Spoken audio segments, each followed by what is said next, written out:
마오쩌둥이 중국의 가장 강력한 지도자가 되기 전에 그는 작은 마을에서 농부의 아들에 불과했습니다. 하지만 그는 중국의 옛 체제가 서서히 무너져가는 시기에 자랐습니다. 정부는 약했고 외국 세력들이 간섭하고 있었으며 많은 중국인들은 매들을 변화시켜야 한다고 믿고 있었습니다. 이 혼란 속에서 어떤 이들에게는 영웅으로 또 다른 이들에게는 잔인한 독재자로 기억될 한 남자의 이야기가 시작됩니다. 마오쩌둥은 1893년 12월 26일 후난송의 시아오산이라는 시골 마을에서 태어났습니다. 그의 가족은 마을의 대부분 농부들과 비교했을 때 그렇게 가난하지 않았습니다. 그의 아버지 마오이창은 가난하게 자랐지만 노력과 절약 그리고 쌀을 팔아 더 많은 땅을 사들여 가족의 생활을 개선시켰습니다. 그들은 중국에서 가장 부유한 가정은 아니었지만 자신들만의 집과 농장, 충분한 음식, 그리고 자녀들을 교육시킬 수 있는 능력을 가지고 있었습니다. 그의 어머니 원치메이는 독실한 불교 신자였고 친절하고 관대한 성격으로 마오의 엄격하고 쉽게 화를 내는 아버지와는 달랐습니다. 그에게는 마오쩌밍과 마오쩌탄을 포함한 어린 동생들이 있었습니다. 마오가 어렸을 때 그는 이미 농사일을 도왔지만 평생 농사를 짓는 것보다 책 읽기에 더 관심이 많았습니다. 마을 학교에서 그는 유교의 고전 책들로 교육을 받았습니다. 하지만 마오는 암기와 복종만 강요하는 시스템을 좋아하지 않았습니다. 그는 전쟁, 반란, 용감한 전사들, 그리고 권력자들에게 맞서는 사람들에 관한 이야기를 읽는 것을 좋아했습니다. 이것만 봐도 그는 가족이 정해준 삶을 순순히 받아들이는 것에 만족하지 않았다는 것을 알 수 있습니다. 그가 13살이 되었을 때 그는 정규 교육을 그만두고 더 자주 밭에서 일하기 시작했습니다. 아버지는 그가 농장을 운영하며 가족 사업을 배우길 원했지만 마오쩌둥은 그렇게 살고 싶지 않았습니다. 그가 10대였을 때 그의 아버지는 그와 가까운 집안의 여성인 데이슈와의 결혼을 주선했습니다. 마오쩌둥의 이야기 자체에 따르면 그는 그 결혼을 진정한 부부 생활로 받아들이지 않았습니다. 그들은 정상적인 부부처럼 살지도 않았습니다. 데이슈는 몇 년 후에 사망했습니다. 마오에게 그 중매 결혼은 특히 여성들의 삶을 통제하는 옛 전통의 한 예시였습니다. 이것은 그가 그 전통을 더더욱 잇고자 하는 마음을 강하게 만들었습니다. 그는 정해진 삶에서 벗어나는 걸 좋아했습니다. 그는 학교로 돌아가기 위해 애썼습니다. 그는 후난의 다른 지역에서 공부했고 결국 그 성의 수도인 창사로 갔습니다. 조용한 마을에서 온 젊은이에게는 이것이 큰 변화였습니다. 창사에서 그는 새로운 학교, 신문, 정치단체, 그리고 정부에 공개적으로 의문을 제기하는 학생들을 보았습니다. 그곳에서 그는 자신의 삶뿐만 아니라 중국 전체가 깊은 위기를 겪고 있다는 것을 더 잘 이해하게 되었습니다. 오랜 시간 동안 청나라가 나라를 통치해왔습니다. 하지만 마오쩌둥 시대에 이르러 그 힘이 약해지기 시작했습니다. 그 가장 큰 이유 중 하나는 중국이 외국과의 전쟁에서 연이어 패배했기 때문입니다. 1839년부터 1842년까지 청나라 정부는 영국과 제1차 아편 전쟁을 벌였습니다. 1842년 중국은 패배한 뒤 청나라 정부가 난징 조약을 강제로 체결해야 했습니다. 홍콩은 영국에 할양되었고 몇몇 항구는 외국 무역을 위해 개방되었습니다. 이후에도 외국인들에게 큰 특권을 부여하는 다른 조약들이 이어졌습니다. 많은 중국인들은 두 나라의 힘이 평등하지 않았기 때문에 이러한 조약들을 불평등 조약이라고 불렀습니다. 중국은 자유롭게 결정하지 못하고 더 강한 나라들의 뜻을 따를 수밖에 없었습니다. 유럽에서 온 나라들만이 위협이 된 것은 아니었습니다. 1894년에 청해전쟁이 시작되었습니다. 중국과 일본이 조선을 두고 갈등을 벌였기 때문입니다. 다시 한번 중국은 패배했습니다. 이것은 청나라 정부에게 큰 수치였습니다. 중국은 오랫동안 일본을 더 작은 나라로 여겨왔습니다. 하지만 전쟁은 일본이 더 빠르게 현대적인 군대, 산업, 그리고 정부 시스템을 구축했다는 것을 보여주었습니다. 다른 나라들이 이미 현대식 선박, 무기, 기차, 그리고 공장을 사용하고 있는 반면 중국의 변화는 느렸습니다. 이로 인해 많은 학생들과 지식인들이 질문하기 시작했습니다. 왜 우리나라가 뒤처지고 있는가? 전통이 문제인가? 황제가 무능한가? 아니면 전체 체제를 바꿔야 하는가? 1908년 광서제가 사망하면서 위기는 더욱 심각해졌습니다. 단 하루 만에 강력한 황후인 서태후도 사망했습니다. 왕위에 오른 사람은 푸이로, 아직 3살도 안 된 어린아이였습니다. 물론 어린아이가 통치할 수는 없습니다. 실제 권력은 관리들과 왕실 신하들에게 넘어갔습니다. 하지만 많은 중국인들은 더 이상 낡고 느린 정부가 나라를 구할 수 없다는 것을 분명히 알았습니다. 변화가 느려지고 있었습니다. 그들 중 많은 사람들이 순원이라는 지도자에게 영향을 받았는데 그는 청왕조의 통치를 끝내고 공화국을 세우고자 했습니다. 중화민국이었습니다. Sumiklab ang pag-aalsa sa 마오쩌둥이 혁명 소식을 들었을 때 그는 형과 함께 후난에서 군인으로 참여했습니다. 그때는 아직 공산주의자가 아니었습니다. 그는 단지 청왕조를 무너뜨리고 중국의 새로운 방향을 제시해야 한다고 믿는 젊은이일 뿐이었습니다. 혁명은 성공했습니다. 1912년 초 어린 프이 황제가 퇴위하면서 2000년이 넘는 중국 황제의 통치가 끝났습니다. 대신 들어선 것은 중화민국이었고 아직 마오가 세운 중화인민공화국은 아니었습니다.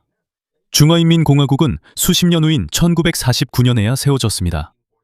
어린 마오에게 황제의 몰락은 한 가지 중요한 사실을 증명해 주었습니다. 아무리 오랫동안 한 체제가 유지되더라도 싸울 준비가 된 사람들이 충분하다면 그 체제는 무너질 수 있다는 것이었습니다. 하지만 황제가 사라졌다고 해서 곧바로 평화가 찾아온 것은 아니었습니다. 오히려 누가 새로운 중국을 진정으로 이끌지를 두고 더 혼란스러운 싸움이 시작되었습니다. 황제가 무너진 후에도 중국은 곧바로 안정되지 않았습니다. 새로 세워진 중화민국은 약했고 많은 지역에서는 군벌들이 실제로 지배하고 있었습니다. 그들은 자신만의 군대, 법, 그리고 세금을 가지고 있었습니다.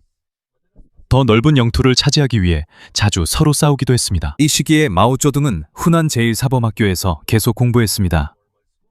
그는 철학, 정치, 그리고 다양한 통치 방식에 관한 책을 읽는 것을 좋아했습니다. 그는 학생단체에서도 활발히 활동했습니다. 학교의 규칙에 맞서 학생들이 목소리를 낼 수 있는 단체를 만드는데 도움을 주었습니다. 1918년 마오쩌둥은 졸업 후 베이징으로 갔고 베이징 대학교 도서관에서 조수로 낮은 직책을 얻었습니다. 그는 주된 사서가 아니었습니다. 그 임무는 단지 책을 정리하고 기록하는 것을 돕는 일이었습니다. 하지만 이 일은 그가 중국에서 마르크스주의를 처음 가르친 사람들 가운데 한 명인 리다 샤오를 만났기 때문에 중요해졌습니다. 마르크스주의에 따르면 사회는 토지, 사업, 그리고 부를 통제하는 사람들과 그들에게 의존하는 노동자와 농민으로 나뉩니다. 마오쩌둥은 이 사상에 흥미를 느꼈습니다. 그는 이 사상을 이용해 왜 수많은 중국인들이 가난하게 살고 소수만이 부와 권력을 쥐고 있는지 설명할 수 있다고 보았습니다. 1921년 중국 공산당 CCPEG 창립되었습니다. 마오쩌둥은 상하이에서 열린 첫 번째 당대회에 참석한 13명의 대표 중 한 명이었습니다. 그 당시 당은 아직 작았고 마오쩌둥이 주요 지도자는 아니었습니다. 천도슈와 리다자오가 중국에서 공산주의의 초기 주창자로 더 잘 알려져 있었습니다.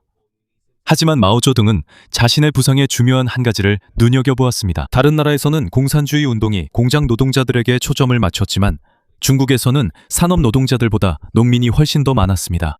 그들 중 많은 사람들이 자신의 땅이 없었고 높은 임대료를 지불해야 했으며 자주 빚에 시달렸습니다. 마오는 농민들이 조직되면 혁명의 가장 큰 세력이 될 수 있다고 믿었습니다. 처음에는 공산당과 국민당, KMT이지 서로 적이 아니었습니다. KMT는 중국을 통일하고 군벌들을 물리치고자 하는 민족주의 정당이었습니다. 공통의 적이 있었기 때문에 KMT와 공산당은 잠시 협력하게 되었습니다. 하지만 장제스가 KMT 내에서 힘을 키우면서 모든 것이 달라졌습니다. 공산주의 단체와 노동조합이 늘어나자 지주, 사업가, 그리고 보수적인 관리들은 자신들의 땅과 사업이 빼앗길까 두려워했습니다. 1927년 4월 장제스의 동맹 세력이 상하이에서 공산주의자들과 노동조직가들을 공격했습니다. 많은 사람들이 살해당하거나 체포되었고 실종되었습니다. 이 사건은 상하이 대학살 또는 4월 12일 숙청이라고 불립니다. 상하이에서 30만 명이 넘는 공산주의자가 살해되었다는 주장은 사실이 아닙니다. 정확한 숫자는 명확하지 않지만 도시에서 수백 명이 살해되었고 수천 명이 중국 각지에서 더 광범위한 박해의 희생자가 되었습니다. 이로 인해 두 정당의 연합은 완전히 깨졌습니다. 국민당과 공산당 사이에 오랜 전투가 시작되었습니다. 후난에서의 봉기가 실패한 후 마오와 그의 부하들은 산악지대로 후퇴했습니다. 그는 자신들이 국민당의 더 큰 군대와 정면으로 맞서 싸울 수 없다는 것을 알고 있었습니다. 그래서 그들은 게릴라전을 사용했습니다. 그들은 적의 약한 부분을 빠르게 공격한 뒤 더 큰 병력이 도착하기 전에 후퇴했습니다. 그들은 산과 외딴 마을을 자신들의 근거지로 삼았습니다. 농민들의 지지를 얻기 위해 공산주의자들은 지주들의 권력을 줄이고 땅을 분배하겠다고 약속했습니다. 이로 인해 일부 농민들이 군대에 합류했습니다. 하지만 혁명의 적으로 간주된 사람들에 대한 폭력적인 체포와 살해가 일어난 지역들도 있었습니다. 1934년에 이르러 국민당은 장시성에 있는 공산당의 주요 근거지를 포위했습니다. 그리고 이로 인해 그들은 도망칠 수밖에 없었습니다. 이것이 바로 대장정의 시작입니다. 수천 명의 공산당 군인들과 지지자들이 국민당에게 쫓기면서 강과 산, 위험한 지역을 지나 이동했습니다. 이것은 단순히 성공적인 군사작전이 아니었습니다. 남아있는 공산당 병력을 구하기 위한 절박한 후퇴였습니다. 많은 사람들이 전투, 굶주림, 질병, 추위, 극심한 피로로 인해 목숨을 잃었습니다. 여정 중에 마오의 당내 입지가 강화되었습니다. 그 당시 그는 장시성에 세워진 공산정부의 주석이었습니다. 대전정이 계속되는 동안에야 마오가 당의 주요 지도자가 되기 시작했습니다. 그들의 병력 중 소수만이 살아남아 북중국에 도착했습니다. 비록 많은 것을 잃었지만 공산당은 대장정을 그들의 강인함과 희생의 상징으로 삼았습니다. 하지만 국민당과 공산당이 싸우는 동안 일본의 위협이 커졌습니다. 일본은 1931년에 만주를 점령했습니다. 1937년에는 중국에 대한 더 대규모의 침공이 시작되었습니다. 일본군은 많은 도시를 점령했고 많은 민간인이 희생되었으며 전쟁은 광범위한 파괴를 남겼습니다. 이로 인해 국민당과 공산당이 다시 한번 일본에 맞서 일시적으로 협력하게 되었습니다. 국민당이 대부분의 대규모 정규 전투를 담당했습니다. 한편 공산군은 시골 지역과 일본군의 후방에서 게릴라 공격을 자주 감행했습니다. 1940년 공산군은 백단대전을 벌였습니다. 그들은 일본이 북중국에서 사용하는 철도, 다리, 보급선을 공격했습니다. 일본과의 직접적인 전투의 더 큰 부분은 국민당이 담당했습니다. 중국은 미국과 다른 연합국들로부터도 지원을 받았습니다. 1945년 8월 소련이 만주에 있는 일본군을 공격했습니다. 이와 동시에 일본은 태평양 전쟁에서 전반적으로 패망하고 있었습니다. 일본은 1945년에 항복했습니다. 하지만 공동의 적이 사라지자 국민당과 공산당은 다시 싸우기 시작했습니다. 국민당은 더 많은 군인과 무기를 가지고 있었습니다. 그들은 또한 대도시들을 통제하고 있었습니다. 하지만 그들이 장악한 지역에서는 부패, 인플레이션, 식량 부족이 심각해졌습니다. 많은 군인들과 평범한 시민들이 장제스 정부에 대한 신뢰를 잃었습니다. 한편 공산당은 토지에 대한 약속과 농민들을 더 잘 조직한 덕분에 시골 지역에서 세력이 커졌습니다. 1948년과 1949년에 이르러 공산군은 연이어 큰 전투에서 승리했습니다. 1949년 10월 1일 마오쩌둥은 중화인민공화국의 수립을 선언했습니다. 장제스와 국민당은 대만으로 후퇴하여 그곳에서 중화민국을 계속 유지했습니다. 많은 중국인들에게 마오쩌둥은 내전에서 살아남은 군벌들을 물리치고 나라의 대부분을 다시 통일한 지도자였습니다. 하지만 권력을 잡은 후 그는 더 이상 단순한 혁명의 지도자가 아니었습니다. 이제 그는 세계에서 인구가 가장 많은 나라를 통제하게 되었고 여기서부터 그의 통치에서 가장 위험한 시기가 시작됩니다. 마오쩌둥이 중국에서 완전한 권력을 잡았을 때 그는 즉시 나라를 변화시키고 싶어 했습니다. 그는 중국이 계속 가난하고 농업에 의존하는 것을 원하지 않았습니다. 그는 중국이 빠르게 많은 공장, 철강과 댐, 그리고 현대적인 산업을 갖추길 원했습니다. 그래서 1958년에 그는 대약진 운동을 시작했습니다. 이 운동은 큰 약속을 내걸었습니다. 불과 몇 년 만에 중국이 강대국 산업국가들을 따라잡을 것이라고 했습니다. 하지만 그것이 이루어지기 위해 정부는 사람들의 삶 전체를 바꾸도록 강요했습니다. 작은 농장들을 모아 인민공사라고 불리는 큰 집단으로 합쳤습니다. 땅, 장비, 가축, 그리고 수확물까지 모두 공사가 통제하게 되었습니다. 많은 가족이 더 이상 자유롭게 농사짓거나 요리하지 못하게 됐습니다. 일부 지역에서는 그들에게 공동 식당에서 식사를 하게 했고 정부가 정한 일에 따르기를 기대했습니다.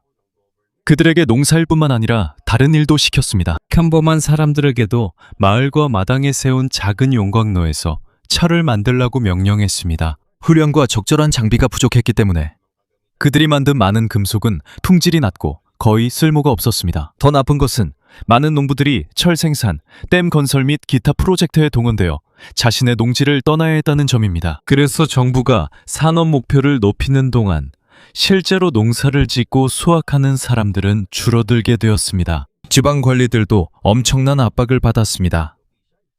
보고서가 저조하면 혁명에 충실하지 않다는 비난을 받을 수 있었습니다. 그래서 많은 사람들이 실제보다 더 많은 수확량을 보고하며 거짓말을 했습니다. 정부가 잘못된 수치를 믿었기 때문에 마을들로부터 너무 많은 곡물을 가져갔습니다. 어떤 곳에서는 곡물을 직접 재배한 농부들에게조차 거의 남지 않았습니다. 이와 동시에 정부는 충분히 검증되지 않은 잘못된 농사 방법을 시행했습니다. 사람들에게 너무 촘촘하게 심고 땅을 너무 깊게 갈도록 강요했습니다. 수확량이 늘어나기는커녕 많은 작물이 망가졌습니다. 또 다른 큰 실수는 4가지 해충 박멸 운동이었습니다. 사람들에게 쥐, 파리, 모기, 참새를 해충으로 간주해 죽이라고 명령했습니다. 이 캠페인의 주요 대상은 호랑이, 표범, 늑대가 아니었습니다. 추처에서 말하듯이 일부 지역에서 참새가 거의 사라지자 원래 새들이 먹던 곤충들이 급증했습니다. 이것이 농작물에 더 큰 피해를 입혔습니다. 중국의 일부 지역에서는 가뭄과 홍수도 발생했습니다. 하지만 재해의 원인은 자연만이 아니었습니다. 강제 노동 정책의 잘못, 수확량에 대한 잘못된 보고, 그리고 마을 사람들이 굶주리고 있음에도 불구하고 곡물을 계속 걷어간 것이 더 큰 문제였습니다. 1959년에 이르자 식량 생산이 분명히 감소하고 있었습니다. 하지만 많은 관리들은 마오에게 진실을 말하는 것을 두려워했습니다. 계획에 의문을 제기하면 누구나 사회주의의 적으로 불릴 수 있었습니다. 이로 인해 진짜 기아의 규모가 숨겨진 채 사람들은 계속해서 불가능한 목표를 달성하라고 강요받았습니다. 음식은 점점 바닥나기 시작했습니다. 일부 사람들은 풀, 나뭇잎, 나무 껍질 등 씹을 수 있는 모든 것을 먹었습니다. 일부 지역에서는 애완동물을 먹거나 심지어 식인행위까지 있었다는 보고도 있습니다. 사망자 수는 정확하게 집계되지 않았습니다. 역사학자마다 추정치는 다르지만 많은 연구에서는 사망자 수를 수천만 명대로 보고 있습니다. 자주 인용되는 추정치로는 기아와 그에 따른 영향으로 약 3천만 명이 사망했다는 수치가 있습니다. 1959년 마오쩌둥은 중화인민공화국 주석 자리에서 물러났습니다. 하지만 그는 공산당 주석 자리에서는 물러나지 않았습니다. 국가 주석 자리에는 류사오치가 그를 대신했습니다. 하지만 마오쩌둥은 당내에서 여전히 가장 강력한 지도자로 남아 있었습니다. 1961년에 이르러 대약진 운동의 가장 가혹한 부분들이 점차 폐지되었습니다. 일부 가족들은 다시 자신들을 위해 농사를 짓는 것이 허용되었습니다. 강제 인민공사가 축소되고 실용적인 배급 방식이 다시 도입됐습니다. 하지만 재앙 이후 마오의 일상적인 통치에 대한 직접적인 통제력이 약해졌습니다. 류사오치와 덩샤오핑 같은 더 실용적인 지도자들이 경제를 바로잡는 데 도움을 주었습니다. 마오쩌둥에게 이것은 위험한 일이었습니다. 그는 중국이 자신의 방식의 혁명에서 멀어지고 있다고 두려워했습니다. 그는 공산당 내부에 자본주의를 되돌리고 싶어하는 지도자들이 있다고 믿었습니다. 그래서 1966년에 그는 문화대혁명을 시작했습니다. 겉으로 내세운 목표는 정화였습니다. 그리고 중국에서 낡은 사상, 낡은 문화, 낡은 관습, 그리고 자본주의 노선을 걷는 사람들에 맞서 싸우는 것이었습니다. 하지만 이것은 마오가 비판자들을 제거하고 통제력을 강화하는 수단이 되기도 했습니다. 그는 학생들에게 홍위병을 만들도록 독려했고 그들은 마오 주석어록이라는 작은 빨간 책을 들고 다녔습니다. 그들은 마오를 단순한 정치 지도자가 아닌 완벽한 길잡이로 여기며 결코 의심하지 말아야 한다고 생각했습니다. 일부 홍위병들은 학교, 집, 관공서, 사원, 박물관 등을 습격했습니다. 교사, 지식인, 전직관리, 지주, 그리고 마오에게 충성하지 않는다고 의심받은 평범한 사람들까지도 공개적으로 망신을 당했습니다. 많은 사람들이 구타당하고 감금되고 고문당하고 하지도 않은 일을 자백하라고 강요받거나 강제노동에 보내졌습니다. 자신의 학생들에게 살해당한 교사들도 있었습니다. 하지만 마오가 직접적으로 모든 홍위병에게 교수들을 죽이라고 명령했다는 주장은 필요하지 않습니다. 그의 호소와 반란에 대한 지지가 폭력을 저지른 여러 집단에게 힘을 실어주었다고 말하는 것이 더 정확합니다. 중국의 역사와 문화도 표적이 되었습니다. 예책, 그림, 조각상, 사원, 무덤 등 사고의 상징으로 불린 것들이 파괴되었습니다. 베이징과 다른 지역의 많은 문화 유적지가 훼손되거나 완전히 사라졌습니다. 하지만 1970년에 마오쩌둥이 직접 명령을 내려 만리장성을 허물고 그 벽돌로 집과 댐을 만들라고 했다는 주장은 근거가 없습니다. 사실 만리장성의 일부 구간은 여러 시대에 걸쳐 현지 주민들이 자재를 가져간 적이 있습니다. 하지만 출처에서 주장하는 것처럼 마오쩌둥의 직접적인 명령이었다는 것을 뒷받침할 만한 충분하고 확실한 증거는 없습니다. 문화 대혁명이 심화되면서 여러 홍위병 집단들끼리도 서로 싸우기 시작했습니다. 각 집단은 자신들이 마오쩌둥의 진정한 수호자라 주장하며 일부 도시에선 무장 충돌까지 발생했습니다. 결국 혼란을 막기 위해 인민해방군이 동원되었습니다. 많은 젊은이들이 먼 지방으로 보내져 농장에서 일하고 농민들로부터 배우도록 했습니다. 이 시기에 마오의 개인 숭배가 크게 성장했습니다. 그의 사진은 집, 학교, 공장, 그리고 정부 건물에서 볼 수 있었습니다. 그의 말은 매일 되새기고 읽고 반복되었습니다. 1968년에 이런 독특한 사례가 있었습니다. 파키스탄 외무장관이 마오에게 망고를 선물했습니다. 그는 칭화대학교에서 소요 사태가 일어난 후 도움을 준 공장 노동자들에게 그것들을 전달했습니다. 그 당시 중국 대부분 지역에서는 망고가 드물고 거의 알려지지 않았기 때문에 일부 사람들은 그것을 마오 주석이 직접 준 특별한 선물로 여겼습니다. 망고 몇 개는 포르말데이드에 보존되었고 왁스와 플라스틱 복제품도 만들어져 공장에 전시되고 행진에 사용되었습니다.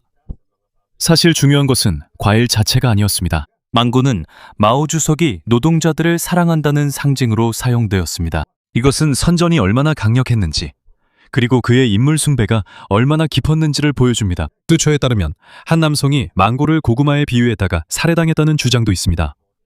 망고 컬트에 관한 몇몇 이야기에서 이런 이야기가 전해집니다. 하지만 정확한 세부 사항을 입증하기는 어렵습니다.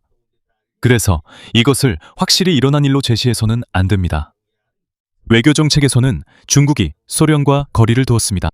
마오쩌둥은 소련의 지도자들을 진정한 공산주의에서 벗어난 수정주의자라고 비난했습니다. 그의 혁명에 대한 독자적인 해석, 즉 농민 중심, 게릴라전, 지속적인 계급투쟁, 그리고 개인적인 지도력에 중점을 둔 사상은 마오이즘으로 알려지게 되었습니다. 하지만 마오쩌둥이 중국을 대규모 세계화와 자유무역에 처음 열었다고 말하는 것은 잘못된 정보입니다. 사실 1970년대 초에 중국과 미국의 관계가 개선되기 시작한 것은 사실입니다. 리처드 닉슨 대통령이 1972년에 중국을 방문하면서 두 나라의 관계에 큰 변화가 있었습니다. 하지만 대규모 경제개혁, 외국인 투자, 그리고 중국이 국제무역에 문을 연 것은 마오가 사망한 이후에 일어났습니다. 이것은 1978년부터 덩샤오핑의 지도 아래에서 더 본격적으로 시작되었습니다.